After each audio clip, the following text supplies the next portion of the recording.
Samvat 2079 is drawing to a close. The Nifty has gained 10% and has marginally underperformed emerging markets, but the mid-cap index is up 30%. What does Samvat 2080 have in store?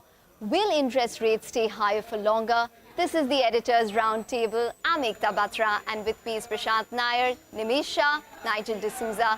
A very happy Dhanteras and a very happy Diwali to all our viewers and all our guests. Hi, guys. Hi. Guys, hi. I mean, it's my favorite time of the year, and I think I can confidently say it's all of our favorite time of the year. Colors, dressing up, the mood is up, and of course, one looks at the two best guests, the two veterans of the market. I was waiting to introduce both Madhu and Sunil. I must say it's becoming a bit of a tradition. Yes. I mean, we were exactly 1 year ago here, learning from both of you. So, so glad that both of you could make it. Thanks for having us here. Thank you for having us, and wishing you a happy Dhanteras and happy Diwali to all of you and to all your viewers as well.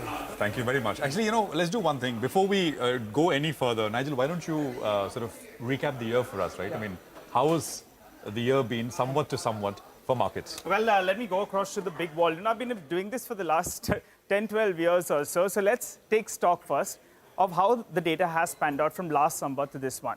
Well, in terms of one big data point that stood out, if you just take a look at the flows, the SIP flows, normally we start off by talking about the FI flows. But I said this time around, let's talk about the SIP flows, because that's been rock solid from April till now itself. That's in this fiscal. We have seen it move from around 13,000 crores all the way to around 16,900 crores. So we're asking why the markets are resilient. Well, it's because of you, because the kind of flows that we've seen from all of you. Moving next up to the different asset classes. Now, two global factors have worked for us. One is the cooling off in terms of the dollar index. The second factor is Brent crude prices cooling off. So you like that. Both of them, they result in the Nifty doing quite well. In terms of the MSCI emerging market party, well, we have participated out there, while global indices as well have done quite well. But I'll tell you, the rank outperformer this year in terms of asset classes has been gold. That's up close to around 18%. So that's outperformed actually the other asset classes this year. But the big party really has been in the broader markets. The small and the mid-cap stocks, well, they have done very, very well. And the indices itself have given you 30 to around 35% return. So good going out there. But let's tell you about the top Nifty movers first. So let's take the headline index, and a few stocks should come up for you on the screen. You have Tata Motors, Larsen and Toubro, which have given you returns of more than 50%. ONGC, NTPC, as well as Bajaj Auto. All of them frontline Nifty stocks that have done very, very well. On the flip side, a few stocks haven't done very, very well. And a large stock in there is like Infosys. That's been a relative underperformer. That drags the index down a bit. And Adani Enterprises as well as UPL, they have lost their way. But otherwise, in spite of these big losses, well, the bigger boys have done well, and that's why the Nifty is up close to around 10%. Moving to the mid-cap names, well, there's been a big party out there. Some of those rail-related stocks have done well. You have the power financing theme as well that's played out very, very well. And also you have defense and shipbuilding that's done well. And that explains why some of these stocks, they're not satisfied with 20, 30, 50% return. These are up between 200 to around 300% odd. Moving to some of those losers, well, from frontline names, Page has struggled a little bit. Aditya Birla Fashion is down. Gland Pharma, Loris, all of them have seen some bit of pain. But from the broader markets, that's from the small cap names, you have far more stocks that have done very, very well. So you have Suzlon in there that's given you big returns. BSE out of nowhere, that stock has re-rated, nearly a 2,000 rupees stock. Apar Industries has continued its beautiful run. Kalyan Jewellers, a re-rating of sort out there. And JBM Auto as well. But there are some losers as well, so some painful points out there. From the broader markets itself, Campus Actbear, well, that's lost its way. We have Deepak Fertilizers, Afas Finances, as well as City Union Bank. So it's been a good move from last Samvat to this Samvat. The Nifty is up close to around 10% approximately, but the big outperformer in terms of asset class has to be gold, which is up close to around 18% up. Nigel, thanks very much for that. So clearly that big move has come in the mid-cap and small-cap part of the market. Gentlemen, to you straight with that setup from Nigel.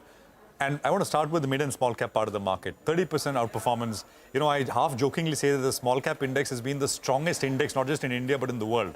And probably it'll be true. How is the year as we get into 2018? I mean, somewhat 2080 looking for the mid and small cap part of the market. Madhu, why don't you start? So I think there are two observations which I would make. A, you have to also look at the base effect from where they are coming. Maybe the prices which happened at the time of COVID, they were a bit also unrealistic, Hence the rise is also looking a little bit abnormal, right? Maybe those prices were also, so that is one thing which you have to keep into account. Second, I think there is no just point looking into price performance in isolation. You have to also look at what has happened to the fundamentals, earnings. A lot of these companies have gone a long way in terms of reforming themselves. Debt level has come down significantly. Earnings have really improved in many cases, and as you know, I mainly invest into that space, so I can vouch that there is meaningful improvement. Having said that, I would clearly see that there is no party everywhere. There is pockets of exuberance, there is pockets of overvaluation, undoubtedly. And if you are investing now into mid-cap and small cap index, you have to be very careful. And you can't have a one-year view. No mid-cap or small-cap company, at least I would invest with a one-year view at this level. So, Madhu, you spoke about earnings doing good in the broader markets, but the other big theme which played out in a lot of the mid-cap stocks was the cleaning of the balance sheet. They've reduced the debt as well, big time, right? Big time. And you've been into some of the stocks where there's been a massive turnaround in terms of balance sheet repair. Is that the big theme that you're going to focus on in the next year as well? Look for companies where... I would focus on that theme for many years. Ramesh, I would say my biggest observation is that we've been investing now for 30 years. Yeah. Was पहला बार promoter को ना real wealth दिखता है. That they have really started believing ये market cap real है. Because the peer group of the lot of promoters, they've been able to encash, they've been able to partially encash, even when the prices have run up 10 times, 20 times from the bottom, people are able to sell. And you see how so many promoters have sold systematically over the last 18 months. In spite of that, this rise is there. So I think with the broader participation of public by and large, with 13 crore demat accounts being there, with improvement in balance sheet, with promoters believing now that koi hanky dory nahi karna hai. These good companies are now believing. So I think it is going to continue to be a story for a long term. However, I must again put a caveat that it is not that you can buy any mid cap and any small cap and make money. But Sunil, what is your view on the BSE small cap index rally, 37% in 1 year? Do you think that there would probably be some tempering, some consolidation which will take place? These superfluous returns are not going to repeat at least for the next 1 year. No, so I think a few things. One is, as Madhu mentioned, they are coming out of a low base. Second is, when Nigel was presenting, you saw so many companies having tripled, and at the same time, there were so many companies which had gone down also drastically. So when you look at the smaller companies, index might not be the best way of looking at them. Because they comprise of so many companies which are so diverse. You have so many listed companies coming up now, new ones, which are trading at some obscene valuations, and then you have some companies which have been there for a long time. So it is possible that going forward, the index might not reflect, because some of these companies are definitely significantly overpriced, and they might correct, and that might put pressure on the index. But there is more than enough to do at the stock-specific level.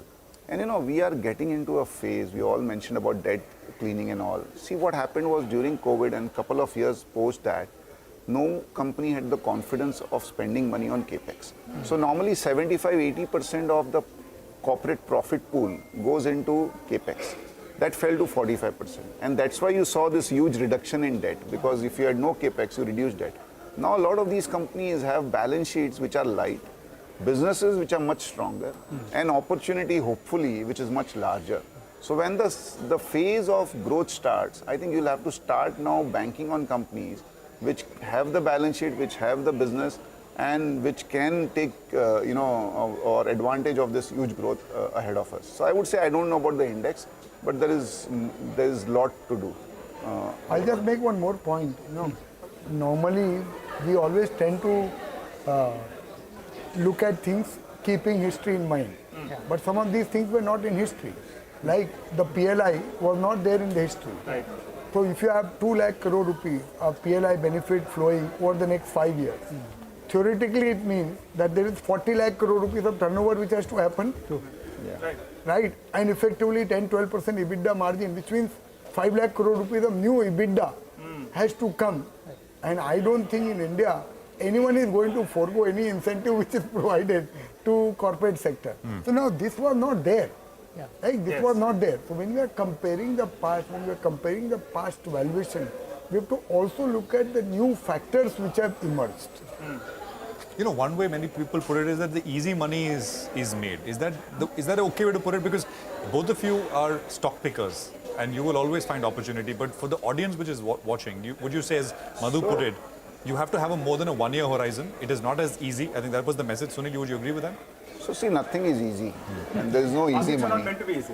In hindsight, it is so easy. You know, अभी वो देख के लगता है कल्याण jeweller 70 का 320 हो गया. It was so easy, but at that time it was not so easy. Correct. So I don't think anything is easy. Yes, it is now a little bit tougher than it was maybe 1 year back or 2 years back to pick stocks because you know, stocks have moved up, the things which are doing well.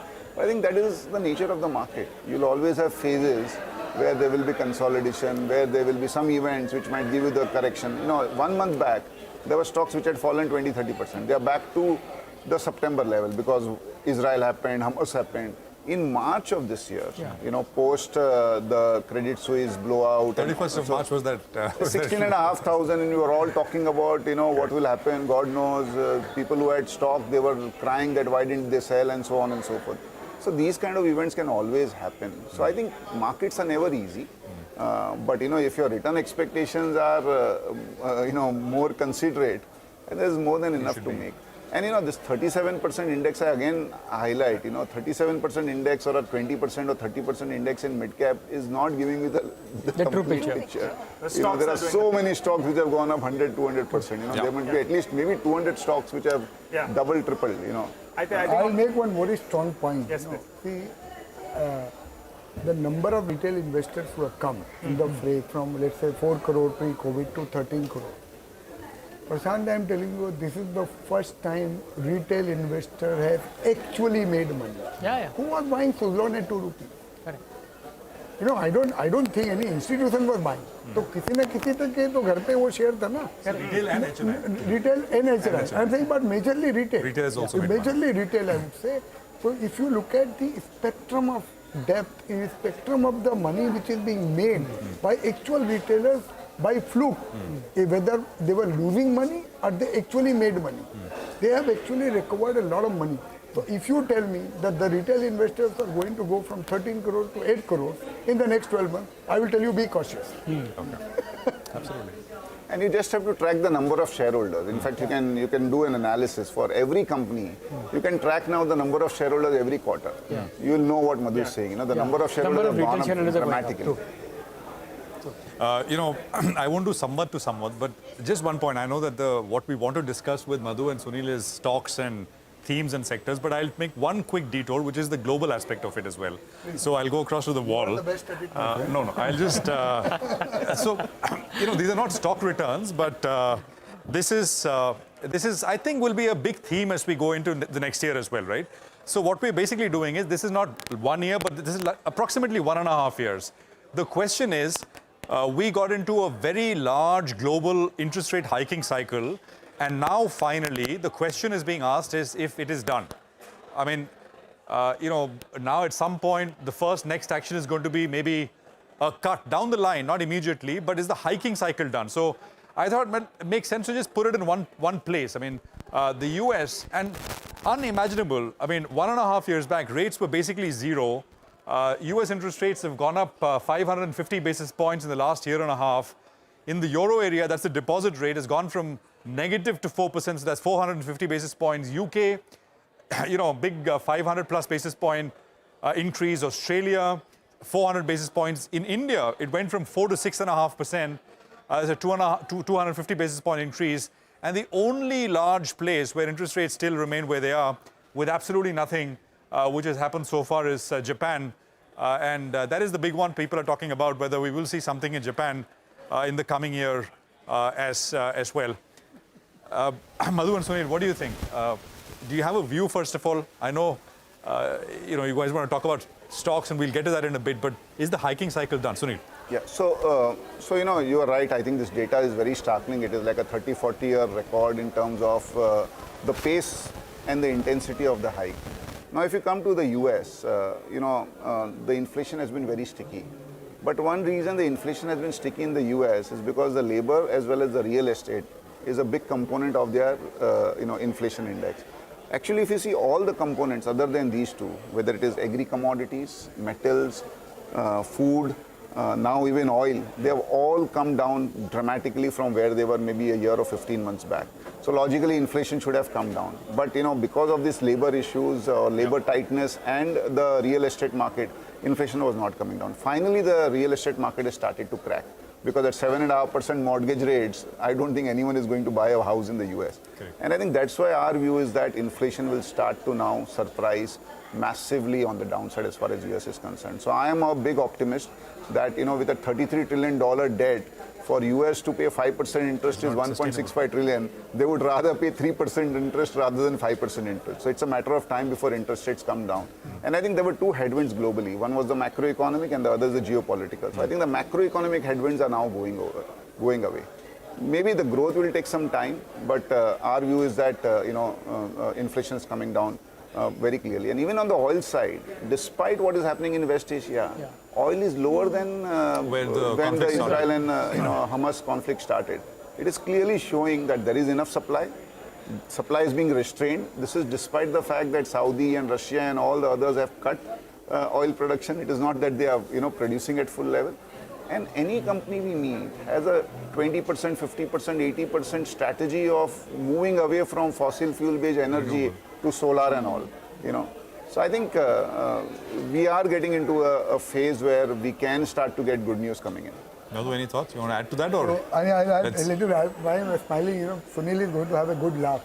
At some point of time in my career, actually, I ended up becoming a macro analyst. And I was making all kind of macro presentations and all, They never could tell me anything, but they used to laugh. What's wrong with this? Behind his back, So that's why I was smiling. But, what I feel, Prashant, the simple thing is, when interest rate was at 1%, did anyone tell you, or did you read any report saying that it could go to 5%? No, right? I think we only know broadly the direction of what things can be. Absolutely. And I think markets, in a way, have absorbed this, right? It's not a state secret. Correct. Now, अभी 1 का 0 का 5% हो गया. अभी 8 आना और बढ़ जाएगा तो I don't think markets are going to be overly pessimistic keeping this. And I completely agree with Sunil. Direction-wise, I don't know whether it will be 4% or 4.5% or 3.5%. I don't know that. But directionally, I think the worst of the headwind, in my opinion, is behind us. Okay. From a market perspective. Okay. Got it. Actually, on that point, I spoke with Manish Chokani of Enam Holdings yesterday. I just want to play a quick, small soundbite. This is his view. Manish's view is that, we all believe that the US will continue to print, no problems at all. But he says, well, the day of reckoning is coming for the US, not for us. He thinks that we're in a pretty good shape. He says it's closer than you think. Just want to play out that very small soundbite, and then we'll come back and discuss more with Madhu and Sunil. Pain has been taken by the central bank. Central banks actually are technically all bankrupt. And while they are trying to tighten, the fiscal side is as loose as ever. So the US government is printing money like no tomorrow. So how Japan has been bankrupt for the last 30 years and slowly decaying, the same thing has happened to UK, the same thing has happened to Europe, it's happening to US, and there will be massive disruption, in my mind, in the currency markets, which will be sparked by a bond market event. In this year, in our lifetimes, in near term, long term? I think it's closer than it ever was. Okay. The flip of it is, the good news is people are therefore desperate for where there is stability and where there is growth. Okay, so that's some more perspective on the macros. We need to take our first break of this show, but on the other side, we'll put the spotlight on the PSU space. How has that sector performed from one Samvat to the other? Who are the top gainers and the losers? More on that on the other side. Stay tuned.